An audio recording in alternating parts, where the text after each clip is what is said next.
قد نعلم إنه ليحزنك الذي يقولون فإنهم لا يكذبونك ولكن الظالمين بآيات الله يجحدون۔ اے رسول مکرم، ہم یقیناً جانتے ہیں کہ یہ لوگ جو باتیں بناتے ہیں آپ ان سے غمگین ہوتی ہیں۔ دراصل یہ آپ کو انکار نہیں کرتے، یہ آپ کی تکذیب نہیں کرتے، یہ ظالم تو اللہ کی آیات کا انکار کرتے ہیں۔ آج سورۃ الانعام کی آیت نمبر 33 کا بیان یہاں سے شروع ہو رہا ہے۔ یعنی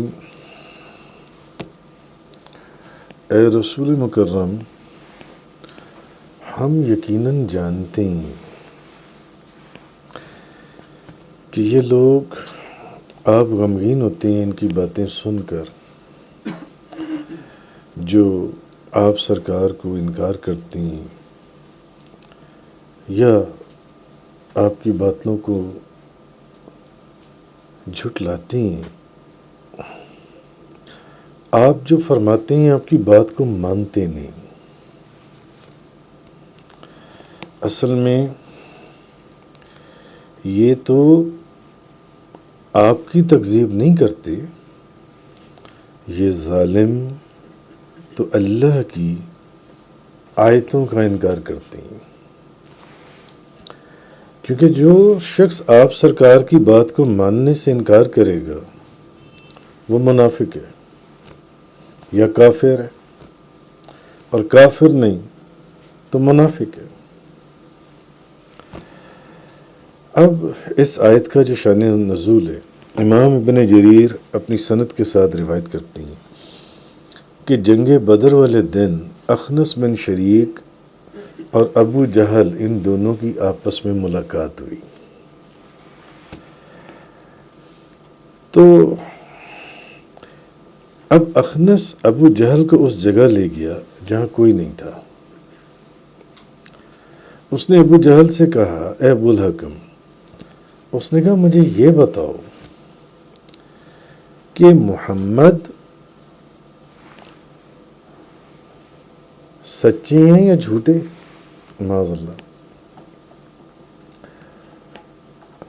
کیونکہ یہاں میرے اور تمہارے سوا قریش کا کوئی اور بندہ موجود نہیں ہے۔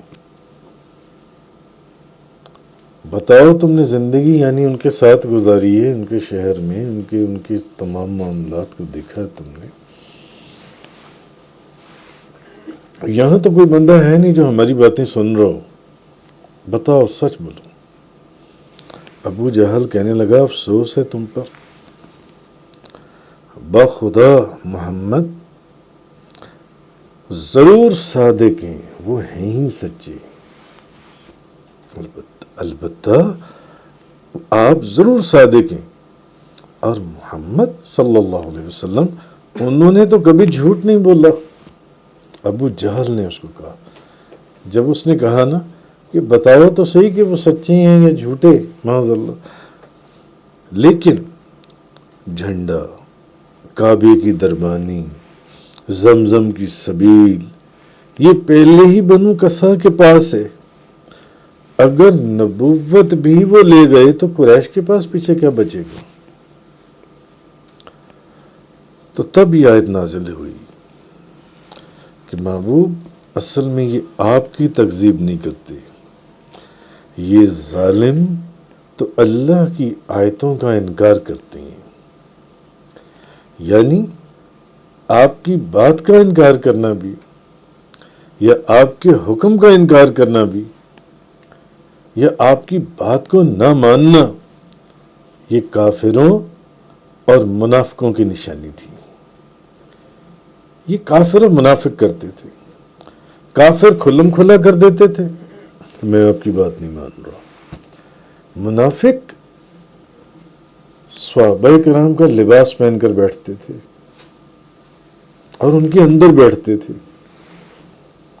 اور وہ بھی انکار کرتے تھے یا بہانے ڈھونڈتے تھے کہ ہم آپ کے ساتھ جنگ بدر میں نہیں جا رہے. پہلے ساتھ تیار ہوتے تھے اور راستے میں سے واپس لوٹ جاتے تھے, انکار کر دیتے تھے صحابہ کرام کے ساتھ جانے سے. تو یہ وہ منافق اور کافر تھے, یا جو لوگ حضور کا انکار کرتے تھے. اور ناجیہ بن کعب بیان کرتے ہیں کہ ابو جہل نے نبی سے کہا کہ ہم آپ کی تکذیب نہیں کرتے, لیکن آپ جو چیز لے کر آئے ہیں ہم اس کی تکذیب کرتے ہیں. تو اصل میں اس آیت کے اندر کافروں کا رد فرمایا جا رہا ہے, جو آپ صلی اللہ علیہ وسلم کی بات کو نہیں مانتے تھے اور آپ کو تکلیف پہنچاتے تھے. تو اللہ تعالیٰ ان کا ذکر کر رہا ہے. بعض آپ کو معاذ اللہ, اور پھر کچھ لوگ جو آپ کو کھلم کھلا کوئی کچھ کہتا تھا, کوئی کہتا تھا آپ جادوگر ہیں, کوئی کہتا تھا آپ شاعر ہیں, کوئی کہتا تھا آپ کاہن ہیں, کوئی کہتا تھا مجنون معاذ اللہ. تو اس سے اللہ پاک نے حضور کو تسلی فرمائی کہ محبوب اصل میں یہ آپ کی باتوں کا انکار نہیں کر رہی, یہ میرا انکار کر رہے ہیں, یہ میرا انکار کرنے والی ایجنسی ہیں. آگے فرمایا وَلَقَدْ كُذِّبَتْ رُسُلٌ مِّن قَبْلِكَ فَصَبَرُوا عَلَىٰ مَا كُذِّبُوا وَعُوذُوا حَتَّىٰ أَتَاهُمْ نَصْرُنَا وَلَا مُبَدِّلَ لِكَلِمَاتِ اللَّهِ وَلَقَدْ جَاءَكَ مِن نَبَإِ الْمُرْسَلِينَ.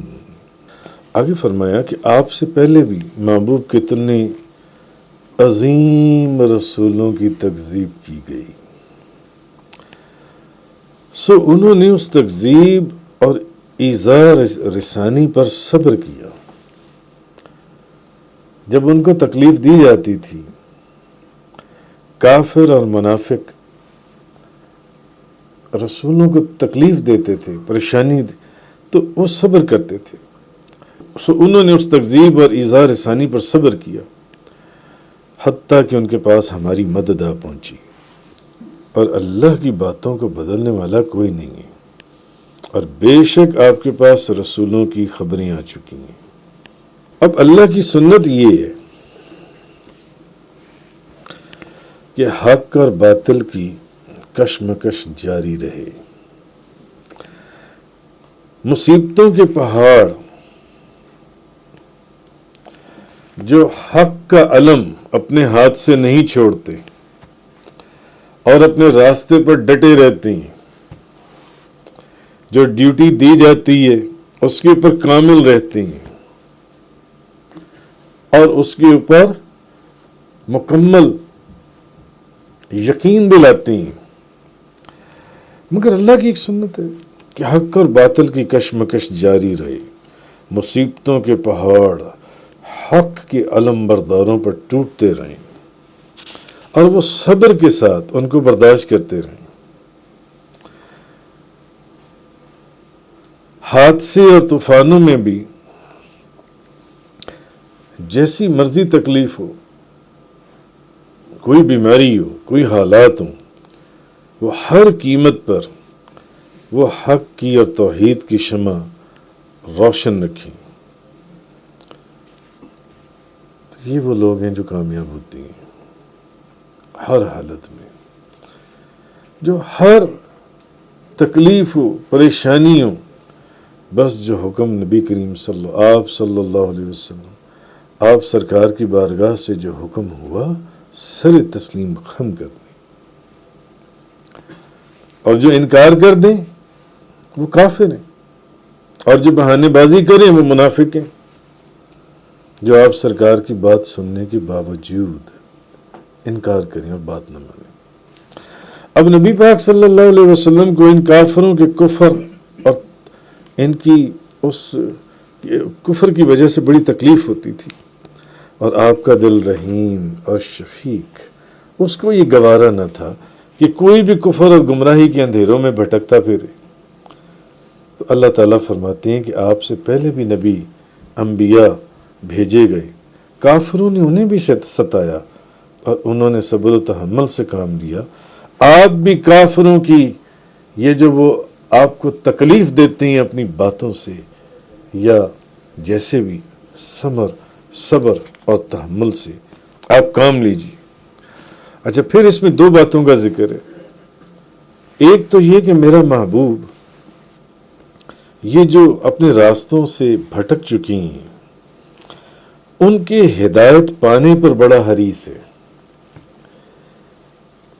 یہ ہدایت کے راستوں سے بھٹک چکی ہیں، وہ چاہتا ہے کہ یہ ہدایت پا جائیں اور وہ ہر کوشش کے لیے تیار ہے، یہاں تک کہ اگر اس کا بس چلے تو جس معجزے کو وہ طلب کرتی ہیں میرے محبوب سے، کیونکہ آگے یہ فرمایا گیا وہ طلب کرتے ہیں، خواہ اس کے لیے زمین میں سرنگ لگانی پڑے یا آسمان پر زینہ لگا کر چلنا پڑے۔ اگلی آیت میں اللہ پاک یہ فرما رہے کہ حضور یہ چاہتے تھے کہ یہ لوگ کسی طرح ایمان لے آئیں، یہ لوگ کسی طرح ہدایت پا جائیں۔ تو خیر، جب نبیوں نے تبلیغ اور صبر کا حق ادا کیا اور کافروں کی جو تکلیفیں تھیں وہ بے شمار ہو گئیں، تو اللہ تعالیٰ کی فتح اور مدد آ گئی، جس نے باطل کو ذلیل کر دیا اور حق کا بول بالا ہو گیا، کیونکہ حق کا بول ایک نہ ایک دن بالا ہونا ہے۔ کافروں نے ذلیل ہونا ہے اور منافقوں نے بھی ایک نہ ایک دن ان کی حقیقت نے سامنے کھلنا ہے۔ اللہ سے کوئی چیز چھپ نہیں سکتی۔ تو کفر کا جو سارا انتظام تھا وہ خدا کی نصرت کے وعدے کو پورا ہونے سے نہ روک سکا کہ ایک نہ ایک دن مدد آئے گی اور فتح آپ ہی کی ہوگی۔ تو اسی طرح میرے حبیب، میں نے آپ سے اسلام کو سر بلند کرنے کا جو وعدہ فرمایا وہ پورا ہو کر رہے گا، وہ پورا ہوگا وہ جن سا وعدہ۔ اس لیے فرمایا کہ آپ سے پہلے کتنے ہی عظیم رسولوں کی تکذیب کی گئی، انہوں نے اس تکذیب اور ایذا رسانی پر صبر کیا، حتیٰ کہ ان کے پاس ہماری مدد آ پہنچی، اور اللہ کی باتوں کو بدلنے والا کوئی نہیں ہے، اور بے شک آپ کے پاس رسولوں کی خبریں آ چکی ہیں۔ وَإِن كَانَ كَبُرَ عَلَيْكَ إِعْرَاضُهُمْ فَإِنِ اسْتَطَعْتَ أَن تَبْتَغِيَ نَفَقًا فِي الْأَرْضِ أَوْ سُلَّمًا فِي السَّمَاءِ فَتَأْتِيَهُمْ بِآيَةٍ وَلَوْ شَاءَ اللَّهُ لَجَمَعَهُمْ عَلَى الْهُدَى فَلَا تَكُونَنَّ مِنَ الْجَاهِلِينَ۔ اور اگر ان لوگوں کی بے اعتنائی آپ پر دشوار ہے تو آپ اگر زمین میں کوئی سرنگ یا آسمان میں کوئی سیڑھی تلاش کر سکتے ہیں تاکہ ان کے پاس ان کا مطلوبہ معجزہ لے آئیں، جو معجزہ یہ مانگ رہے ہیں۔ آپ تو ان کے لیے اتنے حریص ہیں کہ سب ہدایت لے آئیں، سب کلمہ پڑھ کر مسلمان ہو جائیں، تو آپ کوئی ایسی سرنگ یا آسمان میں کوئی سیڑھی تلاش کر سکتے ہیں تاکہ ان کے پاس جو معجزہ وہ مانگ رہے ہیں وہی معجزہ لے آئیں۔ وَلَوْ شَاءَ اللَّهُ لَجَمَعَهُمْ عَلَى الْهُدَى فَلَا تَكُونَنَّ مِنَ الْجَاهِلِينَ۔ اور اگر اللہ چاہتا تو ان سب کو ہدایت پر جمع کر دیتا، اگر اللہ چاہتا تو ان سب کو ہدایت پر جمع کر دیتا۔ تو بعض آثار میں ہے کہ حارث بن عامر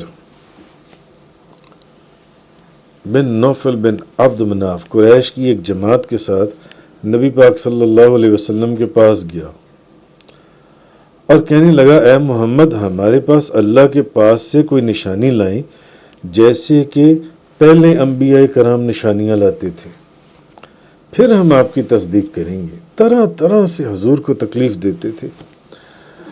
اللہ تعالیٰ نے ان کی مطلوبہ نشانیاں عطا فرمانے سے انکار فرما دیا۔ ایسا نہیں ہوگا کہ جو چیز بھی یہ مانگیں ان کے آگے رکھ دی جائے، نہیں، میں نے ابھی ان کو ڈھیل دی ہوئی ہے، میری لاٹھی بے آواز ہے، جب آپ کی گستاخی اور بے ادبی کریں گے تو وہ لاٹھی ان کے سر پر ایسی پڑے گی کہ پھر نہ ان کے آگے کچھ رہے گا نہ پیچھے۔ تو انہوں نے نبی کریم صلی اللہ علیہ وسلم سے، اچھا اب انہوں نے کیا کیا، انہوں نے حضور سے منہ پھیر لیا۔ تو نبی پاک صلی اللہ علیہ وسلم کو ان کا منہ پھیرنا، حضور کو اس سے تکلیف ہوئی، دشواری ہوئی۔ تو ان کی کیونکہ آپ اپنی قوم کے ایمان لانے پر بہت حریص تھے، اور وہ جب بھی کسی نشانی کا مطالبہ کرتے تو ان کے ایمان لانے کی تمنا میں آپ کی یہ شدید خواہش ہوتی کہ وہ نشانی یا معجزہ نازل کر دیا جائے جو یہ مانگتے ہیں، جو یہ معجزہ مانگتے ہیں، وہ نشانی یا معجزہ جو ان سے وہ ان کو دے دیا جائے۔ تو اللہ پاک نے فرمایا اگر ان لوگوں کی بے اعتنائی آپ پر دشوار ہے تو اگر آپ زمین میں کوئی سرنگ یا آسمان میں کوئی سیڑھی تلاش کر سکتے ہیں تاکہ ان کے پاس ان کا مطلوبہ معجزہ لے آئیں، اور اگر اللہ چاہتا تو ان سب کو ہدایت پر جمع کر دیتا، تو اے مخاطب تو ہرگز نادانوں میں سے نہ ہو جانا۔ تو نبی پاک صلی اللہ علیہ وسلم یہ چاہتے تھے کہ جو معجزہ مانگتے ہیں ان کو وہ معجزہ جو ان سے وہ دے دیا جائے جیسا یہ معجزہ چاہتی ہیں۔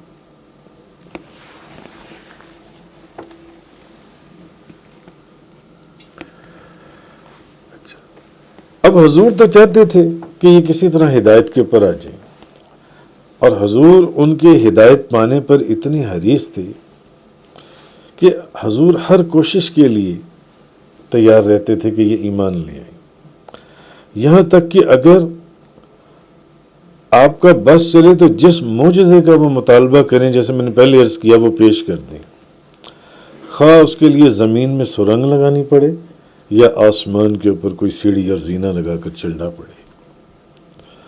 دوسری چیز یہ کہ اللہ تعالیٰ کی حکمت کا یہ تقاضا نہیں کہ وہ کسی کو اتنا مجبور کر دے کہ اسلام کو تسلیم کیے بغیر اس کے لیے کوئی چارہ کار ہی نہ ہو، مجبور کر کے اسلام قبول کروانا ہے،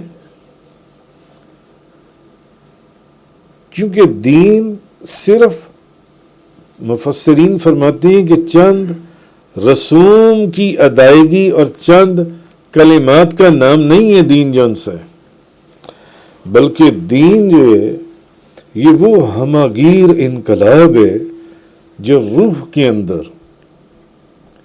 دل، قلب کے اندر اور احساسات کے اندر، اور پرانی جو احساسات اور جو چیزیں ان کو ختم کر کے انسان کے وجود میں ایک نئی دنیا کو پیدا کر دیتا ہے۔ اور یہ انقلاب اسی وقت پیدا ہوتا ہے انسان کے وجود میں جب کوئی شخص اپنی مرضی سے سوچ سمجھ کر اس نظریے حیات کو قبول کرے جو قرآن اور حدیث بیان کرتا ہے۔ اس لیے اللہ تعالیٰ کی حکمت کا تقاضا یہ ہے کہ انسان کو کوئی خاص دین اختیار کرنے کے لیے آزاد چھوڑ دیا جائے، آزاد چھوڑ دیا جائے۔ تو اللہ تعالیٰ اپنے محبوب کو فرماتی ہیں کہ محبوب ہماری قدرت تو اتنی وسیع ہے کہ اگر ہم چاہیں تو سب سبھی ابو ذر غفاری، سبھی حضرت بلال، سبھی حضرت ابو بکر صدیق، عمر فاروق، عثمان غنی، علی کرم اللہ وجہ الکریم، سبھی وہ بن جائیں، لیکن ایسا کیا نہیں جاتا۔ ہم رسول کا کام ہے ہدایت کا راستہ دکھانا، ان کو عقل دے دی گئی اور اختیار دے دیا گیا، اچھے اور برے کی تمیز دے دی گئی، اب ان کو دیکھنا ہے کہ ہمیں حق کا راستہ کیسے جو ان سے وہ اپنانا ہے۔ تو اللہ تعالیٰ نے نبی کریم صلی اللہ علیہ وسلم کے دعوی نبوت کے صدق پر قرآن مجید کو معجزہ نازل فرمایا، اور اس کا پہلے بھی بہت دفعہ ذکر ہو چکا، اور قرآن مجید کا جو چیلنج تھا کہ سارے جن اور انسان بھی مل جائیں تو ایک آیت ہی بنا کے لا دیں چھوٹی سی، وہ نہیں لا سکی اور نہ لا سکیں گے۔ تو جب تمام دنیا قرآن کی ایک آیت جو چیلنج کیا گیا تھا مقابلے میں نہ لا سکی، عاجز ہو گئی، اور قرآن مجید کا معجزہ ہونا ظاہر ہو گیا، تو اب کافروں کے لیے کسی عذر کی کوئی گنجائش نہیں تھی کہ وہ لوگوں کو دھوکہ دینے کے لیے طرح طرح کی نشانیاں طلب کرتے۔ تو اللہ تعالیٰ نے اس کے جواب میں نبی کریم صلی اللہ علیہ وسلم سے یہ کہلوایا کہ آپ کہیے، یعنی میرا کام اللہ کا پیغام پہنچا دینا ہے، اور وہ میں نے پہنچا دیا۔ میری نبوت پر کسی شخص کے اطمینان اور یقین کے لیے جس قدر معجزات کی ضرورت تھی وہ دے دیے گئے اور وہ ظاہر کر دیے گئے، اور اب بھی اگر یہ لوگ نہیں مانیں گے تو ان کا اپنا نقصان ہے۔ مگر نبی پاک صلی اللہ علیہ وسلم کی خواہش یہ تھی، آپ چاہتے تھے کہ ہر کوئی ایمان لے آئے، ہر کوئی ہدایت کا راستہ، ہر کوئی ہدایت ہر کسی تک پہنچ جائے جو ان سے ہے۔ لیکن اللہ تعالیٰ نے منع فرما دیا، فرمایا اب ان کی یہ خواہش پوری نہیں کی جائے گی کہ ان کے وہ جو بھی معجزہ طلب کریں گے اور ان کو وہ معجزہ آپ دکھا دیں، نہیں، کیونکہ اللہ تعالیٰ کوئی ایسی نشانی نازل ہی نہیں فرماتا جس کے بعد عقل کی آزمائش کی کوئی گنجائش نہ رہے۔ اور پہلے نبیوں کے واقعات میں آپ پڑھ آئے ہیں کہ جب انہوں نے فرمائشی معجزے کو طلب کیا اور وہ فرمائشی معجزہ دے دیا گیا اور اس کے بعد بھی وہ ہدایت پر نہیں آئے، تو پھر ان کو نیست و نابود کر دیا گیا۔ اس کے بعد بھی انہوں نے جب اپنے نبی کی بات نہیں مانی، اتنی نشانیاں معجزے دیکھنے کے باوجود بھی پھر ان کو نیست و نابود کر دیا گیا۔ اور دوسری وجہ یہ کہ جب کافروں کی پوری قوم کسی معجزے کی طلب پر اصرار کرے اور پھر اس معجزے کے ظہور کے بعد ایمان نہ لائے، تو اللہ کا طریقہ ہے کہ پھر ان کے اوپر عذاب نازل کر دیتا ہے۔ مگر قرآن کریم میں اللہ پاک یہ فرما چکا ہے کہ وَمَا كَانَ اللَّهُ لِيُعَذِّبَهُمْ وَأَنْتَ فِيهِمْ، اللہ کی یہ شان نہیں ہے کہ ان کو عذاب دے، آپ ان میں موجود ہیں۔ تو اب جب آپ ان میں موجود نہیں ہیں اور عذاب آنا نہیں ہے، اور اگر میں نے ان کا مطلوبہ معجزہ بھی دے دیا، اپنے نبی سے ظاہر کروا دیا، اور یہ پھر بھی ایمان نہ لائے، تو اصول تو یہ ہے کہ پھر ان کو نیست و نابود کر دیا جائے یا ان کے اوپر کوئی عذاب نازل کر دیا جائے، کیونکہ یہ فرمائشی معجزہ مانگنے کے باوجود بھی ایمان نہیں لے کر آئے۔ لیکن اب معجزہ اس لیے بھی نہیں دیا جا سکتا کہ نبی کریم صلی اللہ علیہ وسلم کے آنے کے بعد یہاں عذاب نہیں آنا، تو اس لیے ان کی یہ خواہش پوری نہیں کی جا سکتی۔ انما یستجیب الذین یسمعون،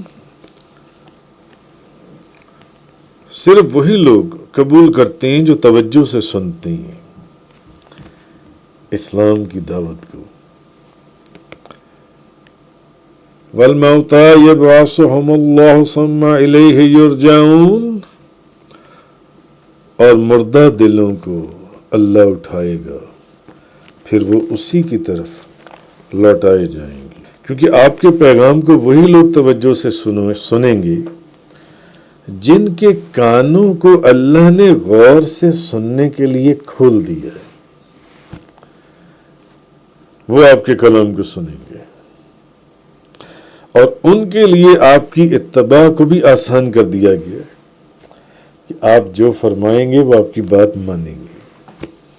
ان لوگوں کے لیے آپ کی اتباع، آپ کی اطاعت، آپ کی فرما برداری کو آسان کر دیا گیا ہے، اور وہ لوگ آپ کے پیغام کو جو لوگ توجہ سے نہیں سنیں گے، وہ ان کی ہٹ دھرمی، ان کی نافرمانی، ان کی سرکشی اور ان کے کفر کی وجہ سے اللہ نے ان کے کانوں پر مہر لگا دی ہے۔ اس لیے آپ اگر انہیں کسی طرف بھی بلانے کے لیے کہیں یا ان کو لے جانے کے لیے کہیں، تو وہ آپ کی بات کو نہیں مانیں گے، کیوں ان کے وجود میں اصل میں سرکشی اور نافرمانی ہے. ان کے اوپر آپ کی بات کا کوئی اثر نہیں ہوگا. جیسے سورۃ البقرہ کی آیت نمبر 171 میں اللہ نے فرمایا، اور جن لوگوں نے کفر کیا ان کی مثال اس طرح ہے کہ کوئی شخص ایسے کو پکارے جو چیخو پکار کے سوا کچھ نہ سنے. بہرے، گونگے، اندھے ہیں سو وہ کچھ نہیں سمجھتے. صم بکم عمی فہم لا یعقلون. اچھا، اب مفسرین فرماتے ہیں کہ حالانکہ ان کافروں کی آنکھیں تھیں مگر ان کو اندھا فرمایا گیا. ان کے کان تھے پھر بھی ان کو بہرا فرمایا گیا. ان کی زبان تھی پھر بھی ان کو گونگا فرمایا گیا. کان تھے مگر پھر بھی بہرا فرمایا گیا. آنکھیں تھیں پھر بھی اندھا فرمایا گیا. اور زبان تھی پھر بھی ان کو گونگا فرمایا گیا. اور یہ زندہ تھے پھر بھی ان کو مردہ فرمایا گیا. کیوں؟ کیونکہ اللہ کے نزدیک، کمال بات مفسرین لکھتی ہیں، اللہ کے نزدیک آنکھیں اس کی ہیں جو محبت سے آپ کا جلوہ دیکھے. کان اس کے ہیں جو عقیدت اور محبت سے آپ کی بات کو سنے. اور زبان اس کی ہے جو صرف آپ کی بات کرے، جو صرف آپ کی بات کرے. اور زندہ وہی ہے جو آپ کی غلامی میں زندہ ہے، بھلے وہ جہاد میں مارا جائے، شہید کر، وہ زندہ ہے.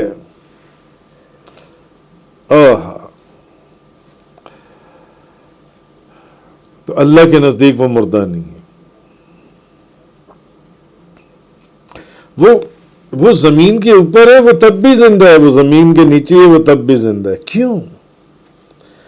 کیونکہ اس کی آنکھیں ہیں، اس کے کان ہیں، اس کی زبان ہے. اس کی زبان صرف آپ کا ذکر کرتی ہے، آپ کی بات سنتی ہے. اس کے کان صرف آپ کی بات سنتے ہیں اور ادب اور احترام سے سر تسلیم خم کرتی ہیں.